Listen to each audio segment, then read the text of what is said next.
Deadly Tarantula Girl coming to you from my new serpentarium. Welcome from myself and Scout. This is my new hypomelanistic Burmese python. She is only about maybe 2 months old. She came to me from S&S Exotics and I am in love.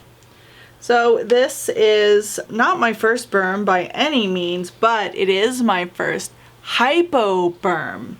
And I have to say, I first got my appetite whetted for the hypo Burm when I found out that Brian Gundy, I saw one on his channel, then his got stolen, which it's a long story, but he was doing an educational program and he had a few snakes stolen when he was at the library or something. He ended up getting most of his snakes back, so sort of a happy ending. And it was his birthday too, so that was kind of like a poop day for him. Then one of my dear friends, Earl Jones from Lone Star Reptile, got this smoking hot hypo Burm.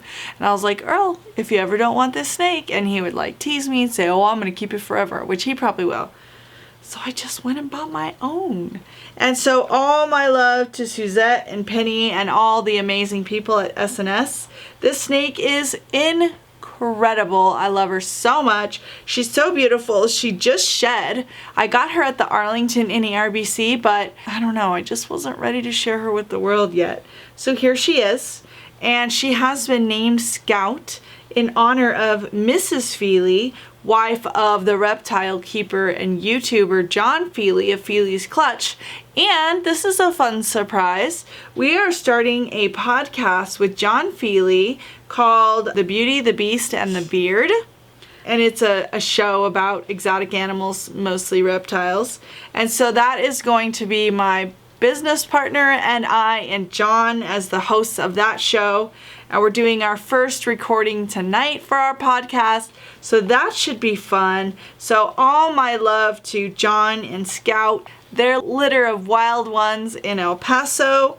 All my love to the people in S&S, all the amazing people who still put on an NARBC, and to all of you, of course.